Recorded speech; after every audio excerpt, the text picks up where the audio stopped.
அனைவருக்கும் எங்களது மாலை வணக்கங்கள். மார்ச் 8 சர்வதேச மகளிர் தினத்தை முன்னிட்டு குமரி அறிவியல் பேரவை, டிஎம்சி குரூப் சி இளம் விஞ்ஞானிகளாகிய நாங்கள் தமிழகத்தின் பல்வேறு மாவட்டங்களில் கடந்த 28 வருடங்களாக பணியாற்றி தற்போது நமது குமரி மாவட்டத்தில் மார்த்தாண்டம் அனைத்து மகளிர் காவல் நிலையத்தில் கடந்த 2 ஆண்டுகளாக போக்சோ பிரிவின் கீழ் மிகவும் நேர்மையுடனும் கண்ணியத்துடனும் பணியாற்றி தங்களுடைய தனித்தன்மையை பதித்து கொண்டு இருக்கின்ற சிறப்பு சார்பு காவல் ஆய்வாளராகிய திருமதி விஜிகலா மற்றும் திருமதி குமாரி விஜிலா ஆகிய இருவரையும் நாங்கள் இந்த மகளிர் தினத்தன்று சந்திப்பதில் மிகவும் பெருமை கொள்கிறோம். வணக்கம் மேடம். குமரி அறிவியல் பேரவை இளம் விஞ்ஞானிகள் சார்பில் உங்களுக்கு இனிய மகளிர் தின நல்வாழ்த்துக்கள். உங்களை காவல்துறை சேர தூண்டியது சமூக சேவை செய்யலாம், சின்ன சின்ன குற்றங்கள் நடைபெறாமல் பாதுகாக்கலாம், சின்ன குழந்தைகளை போக்சோ விழிப்புணர்வு அதிலிருந்து பிள்ளைகளை மீட்கலாம் அப்படின்ற ஒரு எண்ணத்தினால தான் காவல்துறையில் சேர்ந்தோம். இறுதியாக ஒரு அரசு வேலை என்னென்னா அரியா பருவத்தில் வேலைக்கு வந்தோம். அந்த சமயத்தில் கொஞ்சம் காவல்துறை யூனிஃபார்ம் போடணும், நம்ம ஒரு பெண்களுக்குள்ள ஒரு முன்மாதிரியாக இருக்கணும்னு உள்ள ஒரு எண்ணம் இருந்துச்சு. அதுக்கடுத்து நம்ம படிக்கும் போதே கல்லூரியில் நான் ஃபஸ்ட் இயர் படிக்கும்போது நான் செலக்ட் ஆனேன். அது ஒரு அரசு வேலை, அது ஒரு சந்தோஷம், அது மாதிரி ஒரு தூண்டுதல். அதுக்கப்புறம் நம்ம ஒரு அரசு வேலையில் உள்ள ஒரு தூண்டுதல், அதனால ஒரு பெண் காவலராக உங்கள் முதல் நாள் அனுபவம் எப்படி இருந்தது? பயிற்சியின் போது நாங்கள் போகிற சமயத்தில் ரொம்ப சிரமமாக இருக்கும். வீட்டை பிரிஞ்சு போனேன் 19 வயசில். வீட்டில் உள்ள அம்மாவுக்கு செல்ல பிள்ளையாக இருந்தோம். அது போகிற சமயம் வருத்தமாக இருந்தது. அதுக்கடுத்து எங்களுக்கு 6 மாதம் பயிற்சி, கவாத்து பயிற்சி மற்றும் லா கிளாஸ் எல்லாம் இருக்குது. அந்த சமயத்தில் எங்களுக்கு கொஞ்சம் வீட்டை பிரிந்திருக்கிறதுக்கு கொஞ்சம் சிரமமாக இருந்தது.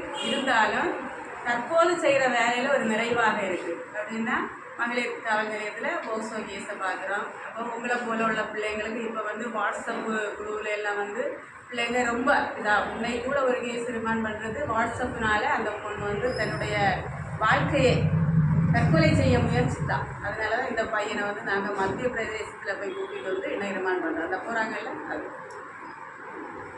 உங்கள் பணியில் நீங்கள் சந்தித்த மிகப்பெரிய சவால் எது? சவால்னு சொன்னால் ஏன்னா எந்த பணியில் நான் எனக்கு பிரமிப்பூட்டும் அப்படின்னு உள்ளது. அது நிறைய சொல்லலாம். இருந்தாலும் நான் கட்டளை காவல் நிலையத்தில் பணிபுரியும் போது ஒரு பிள்ளை 2 வயது இருக்கும்போது அம்மா இறக்குறாங்க. அம்மா இறந்ததுக்கப்புறம் அந்த அம்மாவுக்கு அப்பா தான் காரணம், தற்கொலைக்கு தூண்டுதல் காரணமாக அம்மா சூசைட் பண்ணி இறக்குறாங்க.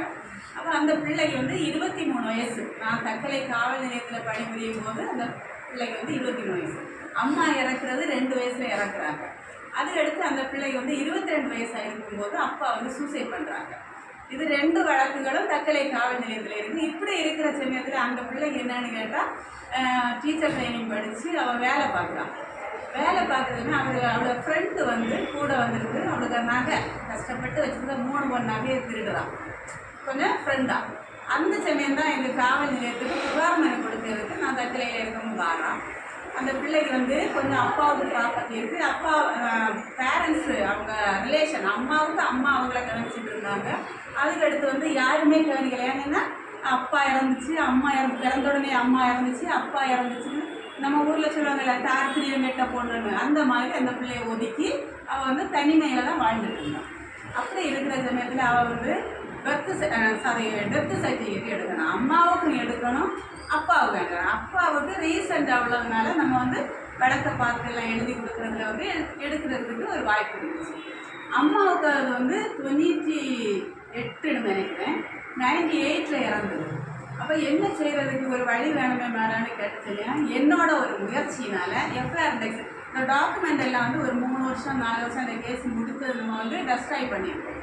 அந்த எஃப்ஐஆர் இண்டெக்ஸில் உள்ளது ஸ்டார்டிங்லேயே இருக்குது. அந்த எஃப்ஐஆர் இண்டெக்ஸில் அது என்ன கன்விஷன் ஆச்சு, அப்பா எப்படி இறந்தாங்க என்னன்னுள்ள டாக்குமெண்ட் ஃபுல்லாக எழுதி ஒரு ரிப்போர்ட் அடித்தேன். ரிப்போர்ட் அடித்து தாசில்தாருக்கு கொடுங்க, தாசில்தார் மூலம் சப்டாக்டர் கொடுங்க. அப்போ அவங்க இதுக்கு வந்து ஒரு நடவடிக்கை, ஏன்னா நாங்கள் சர்டிஃபிகேட் கொடுக்க முடியாது, ரெக்கமெண்ட் பண்ண முடியும். அம்மா இந்த மாதிரி தான் இறந்தாங்கன்னு ரெக்கமெண்ட் பண்ணதாலே முடியுமே தவிர மற்றபடி இருக்கிற அந்த பிள்ளைக்கு வந்து அம்மாவுக்கு டெத்து சர்டிஃபிகேட் 22 வருஷம் 21 வருஷம் தாண்டி அம்மாவோட டெத்து சர்டிஃபிகேட் அப்பாவோட டெத்து சர்டிஃபிகேட் வந்து இப்போ அந்த பிள்ளைய பற்றி எனக்கு தெரியல. ஆனால் ஒரு ஆவல் அவன் என்ன கண்டிஷனில் இருக்கிறாங்க. அதுக்கடுத்து இங்கே வந்து 5 வருஷம் ஆச்சு. மன அழுத்தத்தின் போது உங்களுக்கு எப்படி சந்தோஷம்? மன அழுத்தம் ரொம்ப ட்ரெஸ்ஸாக இருக்கிற சமயத்தில் நான் என்னோட இது வந்து அமைதியாக இருப்பேன், யார்கிட்டையும் பேச மாட்டேன். யாரும் என்ன கேட்டாலும் பார்த்துட்டு அப்படியே இருப்பேன். ஏன்னா அது தண்ணிக்குள்ளேயே மூணு டென்ஷனை வெளிக்காட்டினா கொஞ்சம் கூட ப்ரெஷர் ஆகும். அதனால வந்து அமைதியாக இருக்கும். இந்த நல்ல கல்யாணம் சின்ன வயசுல சின்ன வயசுலேருந்து ரொம்ப கஷ்டப்பட்டு தான் வந்து வேலைக்கு வந்துருக்கேன். கஷ்டம்னா நாங்கள் 2 பொம்பளை பிள்ளைங்க, நான் வந்து 2வது பொண்ணு. அது எடுத்து நான் 10ஆம் வகுப்பு படிக்கும்போது என்னுடைய அப்பா வந்து ஒரு நோய்வாய்ப்பட்டு படுக்கையிலானார். இருந்தாலும் என்னோட அம்மாவோட ஒரு விடாமுயற்சியினால தான் வந்து இன்னைக்கு எங்களை படிக்க வச்சாங்க. படிக்க வச்சு கல்லூரி படிக்கும்போதே எனக்கு வேலை கிடச்சிது, அது ஒரு சந்தோஷம். அதை விட நான் கல்லூரி சேர்க்கணும். என்னோட அக்கா வந்து பிஎஸ்சி படித்தாங்க, நானும் வந்து ஏதாவது கல்லூரி படிப்பில் ரொம்ப இது கிடையாது, இருந்தாலும் அப்படி இருக்கிற சமயம் கல்லூரி சேர்க்கணும்னு சொல்லிட்டு ஒரு கல்லூரியில் வந்து 3 கல்லூரியில் அப்ளிகேஷன் போட்டாங்க. போட்டு கடைசியில் என்ன செஞ்சாங்கன்னா ஒரு கல்லூரி தான் நியரஸ்ட்டு, வீட்டில் வேலை உண்டு அப்படின்னா பசுமாடு உண்டு, ரப்பர் பால் எடுக்கணும், வீட்டில் உள்ள வேலை, அப்படி நிறைய வேலைகள் இருந்துச்சு. அந்த வேலைகளை எல்லாம் தாண்டி கல்லூரியில் என்ன செய்கிறாங்க, சேர்க்கிறதுக்கு அப்ளிகேஷன் போட்டால் இப்போதைய மாதிரியில் ஆர்ட்ஸ் அண்ட் சயின்ஸில் ரொம்ப ஹெவியாக இருக்கும். அப்படி இருக்கிற சமயத்தில் ஒரு காலேஜில் போய் அட்மிஷனுக்கு போகிறாங்க. என்னோட பப்பா படுக்கையில் இருக்குது, அக்கா வந்து காலேஜ் தேர்ட் படிக்கிறாங்க, நான் வந்து ஃபஸ்ட் இயர் அட்மிஷனுக்கு போகிறேன். அப்போ ஆஃபீஸ் ரூமில் போகிறதுல என்ன பண்ணாங்கன்னா, ஏம்மா போங்கம்மா, உங்களுக்கு எனக்கு 60% அந்த சமயம் உள்ள மார்க்குக்கு அடிப்படையில் 60% மார்க்குன்னா நல்ல மார்க் அந்த சமயம். அப்போ இவங்க வந்து என்ன சிஎஸ்ஐ கல்லூரி, அந்த சிஎஸ்ஐ காலேஜில் போகிற சமயத்தில் ஆஃபீஸ் ரூமில் அந்த பாதி கதவு அடைச்ச மாதிரி இருக்குல்ல, அதில் போகும். அப்போ நான் வந்து வெளியே வெயிட் பண்ணுறேன், கையிலே வச்சுருக்கேன். அம்மா வந்து உள்ளே போகிறாங்க, போங்கம்மா போங்கம்மா உங்களுக்கு எல்லாம் கிடையாது அப்படின்னு சொல்லி வேற துரத்துறாங்க. துரத்திட்டு கடைசியில் என்ன பண்ணாங்கன்னா திரும்ப எங்கள் அம்மா ஃப்ரெண்டில் போகிறாங்க. ஒரு பிள்ளைங்க ஒரு அட்மிஷன் பிஏ தமிழ் லிட்ரேச்சராவது கொடுங்க அப்படின்னு சொல்லிட்டு கேட்குறாங்க. அந்த சமயத்தில் அவங்க என்ன செய்கிறாங்கன்னு கேட்டால், அந்த பிரின்சிபால் பொதுவாக சொல்கிறாரு, நீங்கள் வந்து ஆர்சி கிறிஸ்டியனு, உங்களுக்கு வந்து இந்த சிஎஸ்சி காலேஜில் வேலை இந்த அட்மிஷன் கிடைக்காது, உங்களுக்கு நிறைய காலேஜ் ஆர்சியில் இருக்குது, அதனால நீங்கள் அங்கே போய் பார்த்துக்கிடுங்க அப்படின்னு சொல்கிறாங்க. அதே காலேஜில் சீட்டு கிடைக்கல. அடுத்து இப்போ ஒரு தற்சமயம் ஒரு 2 or 3 டேஸ்க்கு முன்னாடி அந்த காலேஜில் சீஃப் கெஸ்டாக போனேன். அது என்னோட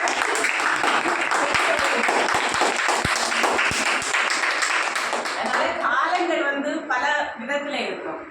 யார் எப்படி அந்த காலையில் அன்னைக்கு நான் ஒரு சின்ன ஒரு இதாக போயிருப்பேன், அப்படிதானே? இன்னைக்கு அந்த ஃபோட்டோ ஸ்டேட்டஸில் போட்டு அவங்க தரலேன்னு சொல்லலை, ஒதுக்கீட்டின் காரணமாக எனக்கு கல்லூரியில் படிக்க இடம் கிடைக்கவில்லை. ஆனால் இன்று அதே கல்லூரியில் சிறப்பு விருந்தினர், மகிழ்ச்சியான தருணம். பேசவும் இதே தான் சொன்னேன், அவங்கள ஒன்றும் குறை சொல்ல முடியாது அப்படி. ஆனால் அந்த சமயம் நம்ம வந்து அம்மாவை தான் நான் நினைக்கிறேன். ஏன்னா அவங்க தான் இவ்வளோ கஷ்டப்பட்டு நம்மளை இந்த நிலைக்கு கொண்டு வந்திருக்கிறாங்க அப்படின்னு. காவல்துறையில் சேரும் பெண்களுக்கு நீங்கள் கொடுக்கும் அறிவுரை? காவல்துறையில் நம்ம வந்து போலீஸில் சேர்றோம், ஒரு கவர்மெண்ட் வேலை கிடச்சி. இப்போ எங்கே பார்த்தாலுமே இந்த ஒரு செல்ஃபோன் வந்துச்சு, அது கொண்டு வந்தாங்க. நாங்கள் வேலைக்கு போகிற சமயத்தில் நாங்கள் வந்து விஐபி பாதுகாப்பு அப்படியெல்லாம் போயிருக்கோம்.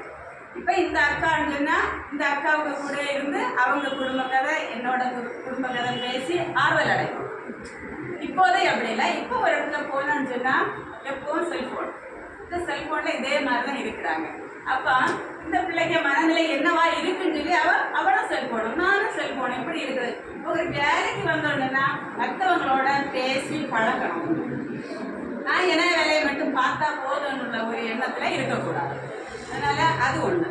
நம்ம வேலை செய்கிற சமயம் வேலைக்கு எண்ணத்தோடு இருக்கணும். எந்த தொழிலானாலும் காவல்துறை மட்டும் கிடையாது, எந்த வேலையாக படிக்கிறோமா படிக்கிற ஒரு கான்சன்ட்ரேட்டோட இருக்கணும். மற்ற வேலைக்கு ஒன்றும் கான்சன்ட்ரேட்டு கொடுக்கக்கூடாது. அதே மாதிரி காவல்துறையில் சேர்ந்தவங்களும் தனக்கு கடமை கண்ணியம் கட்டுப்பாடு ஃபுல்லாக இருக்க முடியாது, இருந்தாலும் ஒரு 80% அதில் இருக்கணும். அதுதான் புதுசாக காவல்துறையில் சேர்றதுக்கு நான் சொல்லுவேன். பெண்களுக்கு இந்த சமுதாயத்தில் நிறைய அநீதிகள் நடக்குது, அதை பற்றி நீங்கள் என்ன சொல்ல விரும்புறீங்க? பெண்களுக்கு அநீதி நடக்குது. அது வந்து நான் என்ன சொல்கிறேன்னு கேட்டால், பெண்களும் கொஞ்சம் வந்து நம்ம வந்து இப்போ சட்டங்கள் எல்லாமே பெண்களுக்கு சாதகமாக தான் இருக்குது. ஆண்கள் மேக்சிமம் பாதிக்கப்படுறாங்க. இப்போ நான் என்ன சொல்கிறேன்னா, ஒரு ஊசி இருக்குது, நூலை நம்ம கோர்க்கறதுக்கு வந்து இந்த கோல் இருந்தால் தான் கோர்க்க முடியும், அப்படிதானே? அப்போ அந்த பெண்ணானவ வந்து இந்த ஊசிக்கு கோர்க்க முடியாத அளவில் இப்படி அடைச்சி வச்சுருந்தாங்கன்னா அந்த நூல் கோர்க்க முடியுமா? அப்போ என்ன செய்யணும்? பெண்களுக்கு இழைக்கிற குற்றங்கள் வந்து நான் சொன்ன என்னோட கணக்கு ஒரு 20% தான் வந்து ரொம்ப தூண்டுதலின் அடிப்படையில், மற்றபடி இடம் கொடுக்கறதுனால தான் பெண்களுக்கு அமையும். அதுதான் வந்து பெண்களுக்கு வந்து இலக்கிய காரணம். இப்போ எங்களுக்கு நிறைய கேஸ் இந்த வருஷம் வந்ததில் ஒரு 15-16 கேஸில் ஒரு 2 அல்லது 3 கேஸ் தான் சாதாரணமாக, மீதி எல்லாமே வந்து என்ன இடம் கொடுத்தனால தான் உட்காரம் அந்த மாதிரி. இன்றைய இளைஞர்களுக்கு நீங்கள் தரும் அறிவுரை என்ன? இன்றைய இளைஞர்களுக்கு வந்து அந்த என்னோட இன்னைக்கு காலையில் என்னோட மகன் வந்து ஆர்கியாலஜி படிக்கிறான்.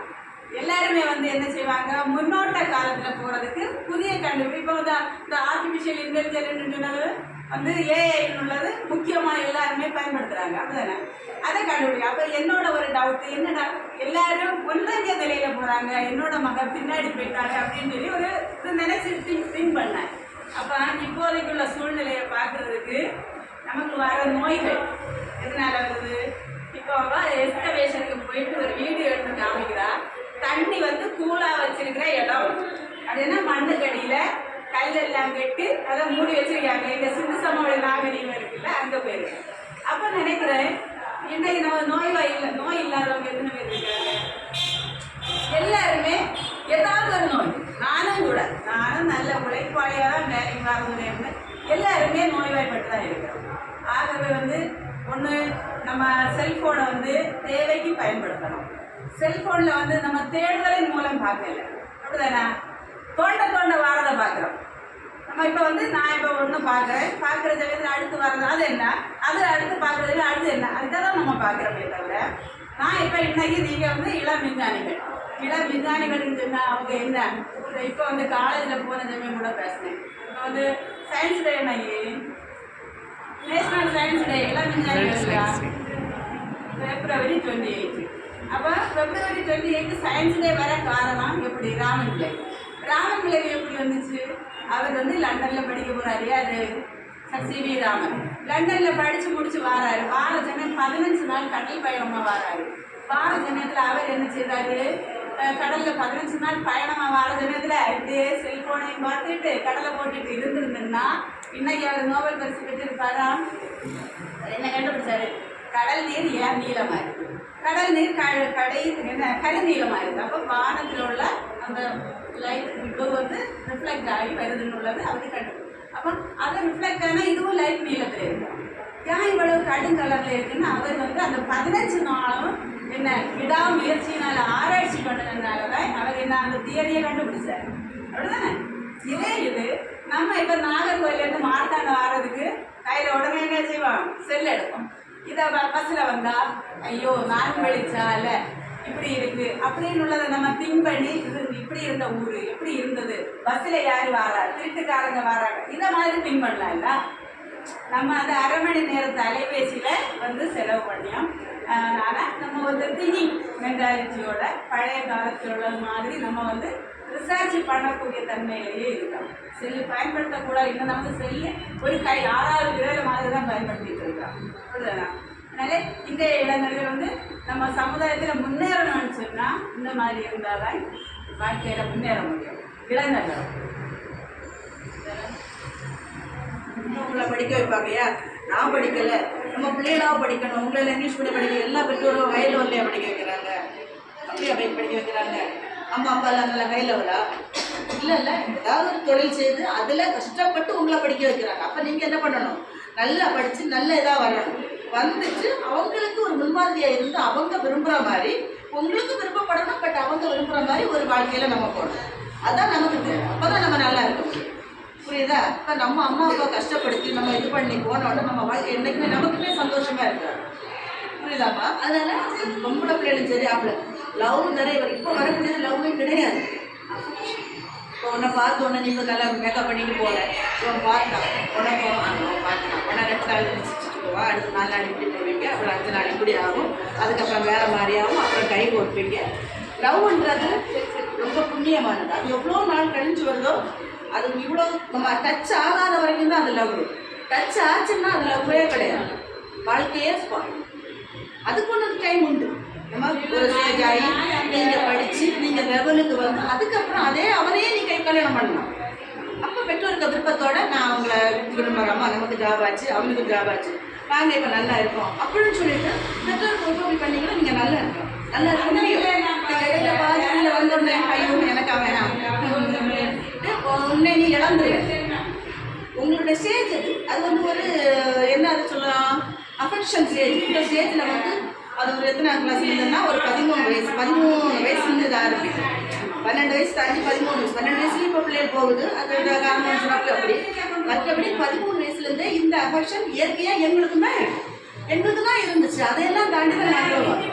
இப்போ எனக்கு வந்து 28 வயசில் கல்யாணம், நான் 26 வயசில் வேலை போலீஸில் 28 வயசில் கல்யாணம். அப்போ அது வரைக்கும் நான் இருக்கணும்னா நான் அதுக்கு முன்னாடி ஒரு ஹாஸ்டலில் வேலை பார்த்தேன். நான் +2 முடித்தோடனே ராம்நாத் டிஸ்ட்ரிக்டில் ஒரு வேர்ல்டு விஷன் ஹோம்னு ஒன்று இருக்குது. அது ஆர்ஃபன் சில்ட்ரன்ஸ், அம்மா இல்லாதது அப்பா இல்லாது 2 பேரும் இல்லாது அப்படி ஒன்று. நான் 12th முடிச்சுட்டு அப்படி போனேன். அங்கே இருக்கிற ஒவ்வொரு பிள்ளைகளுக்கும் நான் வந்து அட்வைஸ் பண்ணுறது தான். அங்கே நிறைய வரும் லவ்ஸு, இங்கே ஒரு லவ்ஸ் அந்த ஒன்றுமே இல்லை, அது அர்த்தமே இல்லை. நான் கூப்பிட்டு வச்சு நல்லா பேசுவேன், நல்லா இது பண்ணும். அப்படி தான் நான் இருந்தேன். நான் என்னுடைய ஜாபில் வந்ததுக்கப்புறம் இவங்க எல்லாமே எனக்கு நாங்கள் எல்லாம் ஒரே செட்டு தான். ஆனால் நான் ஏஜ் கூட இருந்தனால இன்ன வரைக்கும் எல்லா பிள்ளைங்களும் என்னை அக்காலமாக கொடுக்குறாங்க. அவங்களுக்கு எல்லாருக்கும் நான் அட்வைஸ் தான் பண்ணுவேன். யாருமே வந்து தவறாக போகிறது நமக்கு சித்தம் இல்லை. எல்லோரும் நம்மளுக்கு நல்லா இருக்கணும்னு நான் பண்ணிடுவோம். அதே மாதிரி நான் இருக்கும் படிக்கும்போது என்ன நினைப்பேன்னா, இவ்வளோ தூரத்தில் நம்ம அம்மா அப்பா அப்போது எனக்கு 17 வயசு தான். அப்போ எனக்கு மனசுலேயே அந்த ஒரு கற்பனைகள் இருக்கதானே செய்யும். அதை நான் என்ன ஏன் பண்ணுவேன்னா, அம்மா அப்பா நம்மளை நம்பி இவ்வளோ தூரத்தில் விட்டுருக்காங்க. அப்போ அவங்களுக்கு இதான் நம்ம எப்படி இருக்கணும், அவங்களுக்கு நம்பிக்கையாக நம்ம இருக்கணும் அப்படின்னு நான் நினச்சேன். அதனால தான் அந்த 28 வயசுல என்னால் இருக்க முடியும். அதே மாதிரி தான் நீங்கள் எய்ம் பண்ணணும். அம்மா அப்பா விருப்பப்படி அப்பா நமக்கு என்ன செய்யணுமோ அதை அவங்க செய்வாங்க. பெற்றவங்க உண்டு. பிள்ளைய பெற்றாங்கன்னா அவங்க வளர்த்துறதுக்கு எவ்வளோ பாடுபடுவாங்க. ஒரு குழந்தைகளா சின்ன பிள்ளைங்க நடக்காதா, அதுக்கப்புறம் கைப்பிடிச்சு ஓட வச்சு அப்புறம் படிக்க வச்சு ஸ்கூலில் போய் சாப்பாடு கொடுத்து வச்சு வைக்க முடியாத பெற்றோரும் உண்டு. இப்போ உள்ள கால சூழலில் 2 பேர் வேலைக்கு போனால் தான் பண்ண முடியும். அதுக்காக அவங்க என்ன பார்க்கலன்னு அர்த்தம் இல்லை, நமக்காக அவங்க ஓடுறாங்க. அதை சிந்திக்கணும். நிறைய பிள்ளைங்கள் என்ன நினைக்கிறாங்கன்னா, எங்கள் அம்மா அப்பா எங்களை பார்க்கவே இல்லை, அப்படி பார்த்தா எங்கள் பிள்ளைகள் எப்படியோ சொல்லணும். நாங்கள் போலீஸ் வேலை எப்போ எனி டைம் கூப்பிட்டா நாங்கள் போகணும். போய் படுத்துருப்போம், உடனே கூப்பிடுவாங்க, இந்த இடத்துல வந்து நிற்க நாங்கள் போகணும். போக மாட்டேன், நான் வீட்டில் இருக்கிற பிள்ளை அப்படின்னு சொல்லவே முடியாது. அப்போ எங்கள் பிள்ளை பாவப்பட்ட பிள்ளைனா அது வந்து அம்மா அப்பா பார்க்கல அந்த பிள்ளை சொன்ன என்ன அர்த்தம், அதை புரிஞ்சுக்கிற தன்மை பிள்ளைக்கு வரணும். அப்போ தான் அது பிள்ளை அம்மையோடைய கஷ்ட நஷ்டத்தை புரிஞ்சாதான் பிள்ளை. அதே மாதிரி நீங்களும் இல்லை எனக்கு அம்மா அப்படி செய்யலை இப்படி செய்யலை, நான் என்ன பிள்ளைகளுக்கு எதுவுமே உடனே கேட்டோன்னு வாங்கி கொடுக்க மாட்டேன். அதை வாங்கி கொடுப்பேன். என்கிட்ட காசு இருக்கணும் உடனே வாங்கி கொடுக்க மாட்டேன். ஒரு வாரம் போய் நான் என்ன பிள்ளை கேட்டால் நம்ம ஒரு 2 நாள் கழிச்சு கொடுப்பேன் அப்படின்னு கொடுப்பேன். அப்படி தான் பெற்றோர் செய்வாங்க. எல்லா பெற்றோரும் உடனே தந்தால் உனக்கு என்ன தோணும், ஆங்காரம் எனக்கு இல்லை கிடைக்குது, எனக்கு அம்மா அப்பா சொன்னோட வாங்கிடுவாங்க. நாளைக்கு ஒரு மாப்பிள்ளை இவன் தான் வேணும்னு நீ சொல்லுவேன். அவங்க ஓகே சொல்லலைன்னா அந்த இடத்துல நான் அப்படி பண்ண இப்படி பண்ண நீ என்ன பண்ணுவேன், உன்னை இலக்க நேரிடும். அந்த பெற்றோருக்கு நீ இல்லாத போயிடுவேன். அந்த கண்டிஷன் வரக்கூடாதுன்னா எந்த பெற்றோரும் சரி இப்படி தான் சொல்லி வளர்க்கணும் பிள்ளைகளை. நினச்ச உடனே எந்த பொருளும் வாங்கி கொடுக்கவும் சரி, அதுக்கு தான் ஒரு வாழ்க்கை. நம்ம தோணுது நம்ம இஷ்டத்துக்கு நம்ம வாழ்க்கையை போடணும்னா அது வாழ்க்கையாகவே இருக்காது. அப்படி தானே அவங்களுடைய ஆசீர்வாதத்தோட போனால் என்றைக்குமே நமக்கு நல்லா இருக்கும். என்னைக்காவது கஷ்டம் சொல்லணும் அப்போது அவங்க ஓடி வந்து நிற்பாங்க, ஐயோ நான் தான் என் பிள்ளையை கல்யாணம் பண்ணி கொடுத்தேன், இந்த பிள்ளைக்கு பிரச்சனை இருக்கே நான் பார்க்கணும் அப்படின்னு ஓடி வைப்பாங்க. அந்த ஒரு சூழலுக்கு நம்ம இருக்கணும். நம்ம படித்து நம்ம ஆராய்ச்சி கொடுக்குறது பெருசு தான். பட் அதை விடையும் நம்ம பெற்றோருக்கு கண்ணியமாக கருந்தாக அவங்களுக்கு நம்ம ஒரு பிள்ளையாக எப்படி இருக்கணுமோ அது ஃபஸ்ட்டு. அப்போ தான் அந்த பெற்ற மனசு என்ன செய்யணும், மகிழ்ச்சி. இன்னைக்கு ஏதாச்சும் பையன் ஸ்கேட்டிங் போவான், அவனுக்கு போகக்கூடாதுன்னு சொன்னாலும் அவன் எல்லா இடத்துலையும் போவான். இன்றைக்கும் அந்த போன ஆசாரி படத்தில் ஒரு ஓப்பன் மேட்ச் நடந்தது. போய் தேர்ட் ப்ரைஸ். முதல்ல 2 மேட்ச்சில் ஃபஸ்ட்டு வந்தான். 3வது 17 இயர்ஸ் வரைக்கும் 12 இயர்ஸ். 3வது மேட்ச்சில் 17 இயர்ஸ் வரைக்கும் சேர்த்து விட்டாங்க. அதில் பிள்ளைக்கு தேர்ட். நான் பெருமைப்படுறேன். கோயம்புத்தூர் போயிட்டு வந்தான். அங்கேயும் அது மாதிரி 2 மேட்ச் விளையாடினாங்க. 3வது மேட்ச்சில் அங்கே தேர்டு. இப்போ தான் போகிறான், 2 வருஷமாக தான் போயிட்டு இருக்கான். அப்போ அது ஒரு பெருமை தானே நமக்கு. பிள்ளைகள் போகுது ப்ரைஸ் வாங்கினா அது ஒரு பெருமை தானே இல்லையா? அப்போ அது பிள்ளைங்களுக்கு ஒரு என்கரேஜ். நான் ஒரு வாட்டி வேண்டாம்னு சொன்னாலும் அவன் ரொம்ப அதில் இன்ட்ரெஸ்டிங்காக இருக்கு. அவன் சரி பத்திரமா விளையாடு, தோல்வி வருதுன்னு நீ கவலையே படாது. நான் அப்படி தான் சொல்லிவிடுவேன். அதுக்காக நீ ஃபஸ்ட்டு தான் வாங்கிட்டு வரணும். சில பேர் அப்படி சொல்லுவாங்க. அப்படி சொல்ல வேண்டாம். எது கிடைச்சா நான் சொல்லுவாங்க, தோல்வியும் நம்ம வாழ்க்கைக்கு அது ஒரு அடிஸ்தாங்க. நீ அதனால கவலையப்படக்கூடாது. இதோ நீ அட்டன் பண்ணுறியா, அதுதான் நமக்கு பெருசு. அப்படி தான் பிள்ளைகளை வளர்க்கணும். அப்படி தான் இருக்கணும். நீங்களும் அதே மாதிரி தான். அதனால சில பேர் அனுப்ப முடியாது. இப்போ எவ்வளோ அமௌண்ட் எல்லாம் வேணும், சில இடத்துல போகணும். இப்போ அன்னை போகிறப்ப 7000 ரூபாய், ஒரு பைசா என்ன நம்ம அடிச்சிட்டில்ல. அது கோயம்புத்தூர் போகும்போது 7000 ரூபாய். 7000 ரூபாய் எல்லா பெண்களுக்கும் கிடைக்காது. இப்போ அவங்க அதை கஷ்டப்படுறது பிள்ளைக்காக நம்ம அதை யோசிக்கணும் என்ன. அதனால் நீங்கள் பண்ணீங்க உங்களை அவங்க நடத்துகிறாங்க. அதில் ஒரு என்கரேஜாக நீங்கள் என்ன செய்யணுமோ அதை செய்யணும். ஆனால் உங்களுக்கு நீங்கள் ஸ்டெடியாக உங்களை எப்படி காப்பாற்றணுமோ அதை நீங்கள் தான் காப்பாற்ற முடியுமே ஒழிய வேறு யாரும் உங்களை காப்பாற்ற முடியும். உங்களால் இன்னொரு பாவப்பட்டவன் கஷ்டப்பட்டு ஜெயிலுக்கு போகும். அது அவங்க அம்மைக்கு குடும்பத்துக்கே பெரிய ஒரு நாட்டுக்கும் அது வெளியே ஒரு கொண்டாடுறது ஒரு பையனுடைய வாழ்க்கைக்கு அழியப்படுது. நீயா இருந்தால் ஏன் அவன் அழிய போகிறான்? இல்லை அந்த பொக்ஸையே வராது. நீங்களாக இருந்தால் அந்த பொக்ஸையே வராது. பொக்ஸோட காரணம் முக்கியம். ஆனால் என்ன சட்டம் அவங்களுக்கு வித்தியாசமாக இருக்கும், உங்களுக்கு வித்தியாசம். அதனால் ரொம்ப ஜாக்கிரதையாக இருக்கு. நம்மளால் ஒருத்தர் பாதிக்கப்படக்கூடாதுன்னு எண்ணத்தோட நல்லா படிக்கணும். இப்போ உங்களுக்கு படிக்கிறது மட்டும் இல்லை. நீங்கள் இப்போ இந்த ஸ்டேஜில் அம்மா தந்தாலும் சரி அப்பா தந்தாலும் சரி திங்கிறதுக்கு உண்டானாலும் இல்லைன்னாலும் பட்டினி கிடந்தா அது படித்தா நாளைக்கு நம்ம என்ன செய்யலாம், அதில் பொசிஷனில் இருக்கலாம். நாங்கள்லாம் இருக்கிற ஜாப் என்ன அன்னைக்குள்ள எங்கள் சூழ்நிலைகள் எங்கள் வீட்டு சூழ்நிலைகள் அப்படி இருக்கும்போது நம்ம ஒரு ஜாபில் இருந்தோன்னா நம்ம குடும்பம் இப்படி இருக்கும், நம்ம இப்படி ஆகலாம், இப்படி வரலான்னு நினச்சிட்டு தான் நம்ம என்ன பண்ணுவோம். நம்ம அப்படி தான் என்ன பண்ணுவோம். நாங்கள்லாம் வேலைக்கு வந்தோம். நான் ஸ்போர்ட்ஸில் இருந்தேன். ஸ்கூலில் ஸ்போர்ட்ஸ் நல்லா விளையாடுவேன், நல்லா ஓடுவேன், நல்லா சாடுவேன். ஆனால் எனக்கு போலீஸில் போகணுன்னு நல்ல ஒரு இது இருந்தது, ஆசை இருந்துச்சு. அது மாதிரி போனேன். நான் தந்தேன். ஓகே நம்ம எவ்வளோ கஷ்டப்பட்டாலும் சில பிள்ளைங்க கூட உள்ளவங்களே சொல்லுவாங்க, இது அந்த போலீஸ் வேலை கஷ்டம். அக்கா நான் போகிறேன், அக்கா எனக்கு சின்ன வயிறு இன்னைக்கு மாதம் பிறந்தா நீ சம்பளம் கரெக்டாக வரலையா, நீ கஷ்டப்படாமல் நீ போட வருமா. இன்னைக்கு எங்களுக்கு குவாலிஃபிகேஷன் வந்து 10th தான் குவாலிஃபிகேஷன் போலீஸை பார்த்தாங்க. ஆனால் டிகிரி படித்தவங்க இப்போ எல்லாம் இன்ஜினியரிங் முடிச்சு அது இதெல்லாம் முடிச்சவங்க இருக்கிறாங்க. ஆனால் அவங்களுக்கும் குவாலிஃபிகேஷன் 10th தான். இப்போ நாங்கள் என்ன பண்ணுவோம், அந்த 10th நான் சொல்கிறேன், நம்ம 10th குவாலிஃபிகேஷன் இன்னைக்கு எங்களுக்கு 28 வருஷம் சர்வீஸ் ஆகிடுச்சு. இன்னைக்கு 10th குவாலிஃபிகேஷனில் நாங்கள் 57 சம்திங் எங்களுக்கு பேசிக். இந்த அளவில் நாங்கள் வேலை பார்க்குறோம். இன்னைக்கு சம்திங் எட்டாத்தட்ட ஒரு 80 வந்து எங்களுக்கு வரணும்னு வச்சுக்கோங்க. 28 வருஷம் சர்வீஸ் வரும். அப்போ இந்த சம்பளம் வாங்கணும்னா நாங்கள் கஷ்டப்பட்டோம். இவ்வளோ தூரம் கஷ்டப்பட்டாலும் பிள்ளைகளை இழந்து நம்ம வேலை செஞ்சாலும் நம்ம கையில் மாதத்தோடு வருதில்லை. இன்னைக்கு பிள்ளைங்க நினச்சோன்னா வாங்கி கொடுக்குறதுக்கு நம்மளால் முடியுதில்லை. 4 பேருக்கு கொடுக்குறவங்க மதிக்கிற மாதிரி 1000 பேர் 1000 கதை பேசுவாங்க. அதனால் மதிக்கிற மாதிரி ஒரு எல்லா இடத்துலையும் ஸ்டெடியாக போய் நிற்கிற மாதிரி ஒரு யூனிஃபார்ம் வந்து எந்த இடத்துலையும் போய் நிற்கும். உங்கள் ஸ்கூலாக இருக்கட்டும், ஒரு காலேஜாக இருக்கட்டும், ஒரு ஹை லெவல் ஆஃபீஸர் லெவல்லையாக இருக்கட்டும், நீங்கள் உங்களெல்லாம் போன ஏற்றுவாங்களா?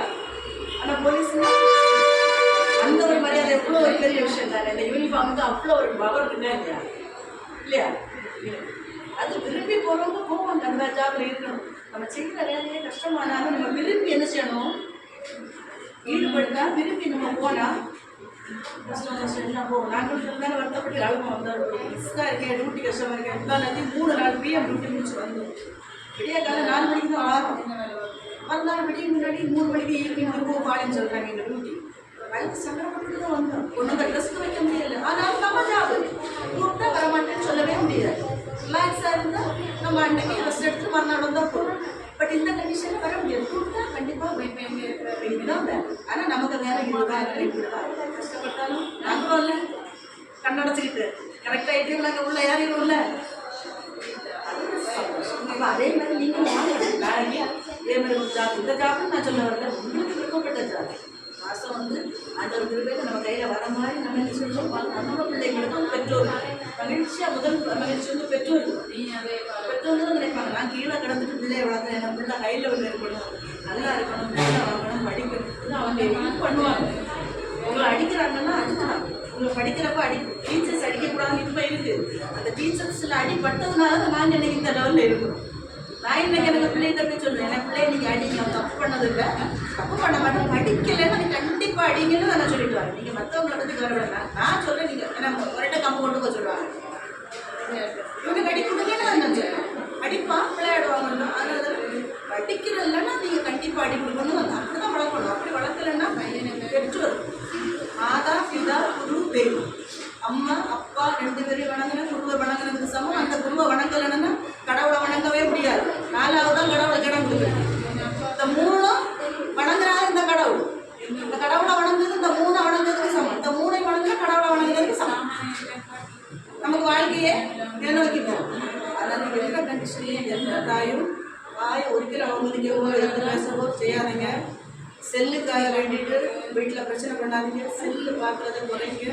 சின்ன பசங்க தேவைக்கு மட்டும் செல்லு வச்சுக்கிடுங்க. ஒருத்தங்க கால் பண்ணுறாங்க, நமக்கு தேவையில்லை மட்டும் யூஸ் பண்ணுங்க. ஸ்கூலில் உங்களோட வாட்ஸ்அப்பில் மெசேஜஸ் போடுவாங்க, அந்த மெசேஜை பாருங்கள், எடுங்க. அதுக்குள்ள டீட்டெயில்ஸை பாருங்கள். மற்றபடி இதை சொல்லு சிலவங்க இதை கொடுங்க, அது உங்கள் வாழ்க்கைக்கு கேடு. அதனுடைய கருவியெல்லாம் உங்களுடைய உடம்புக்கு கேடு, கண்ணுக்கு கேடு. சின்ன பசங்க கண்ணுக்கு கேடு, எல்லாமே கேடான கேடு. அதனால் ரொம்ப கருவியை ரொம்ப இதாக இருக்க படிங்க. இப்போ உள்ள ஃப்ரெண்ட்ஸுக்கு சொல்லிக் கொடுங்க, நாங்கள் இப்படி போனோம், மேம் இப்படி சொல்லி தந்தாங்க அப்படின்னு நீங்கள் சொல்லிக் கொடுங்க. சொல்லி கொடுத்து நல்லா எல்லோரும் சந்தோஷமாக இருக்கும். நல்லா படித்து நாளாக நல்லா வரும். எனக்கா ஒரு நாள் எங்களை பார்க்குறப்ப மேம் நாங்கள் அன்னைக்கு இப்படி வந்துவிட்டோங்க, நான் இப்படி இருக்கேன்னு சொல்லி சொல்கிற அளவு இருக்கும். சரியாப்பா? தேங்க்யூ. குமரி அறிவியல் சென்ற வருடம் குமரி அறிவியல் பேரவையிலிருந்து யங் சயின்டிஸ்டுகள் எழுதிய இன்டகிரேட்டட் டெவலப்மெண்ட் என்ற புத்தகத்தை நாம் விஜிகலா அவர்களுக்கு வழங்குகிறோம்.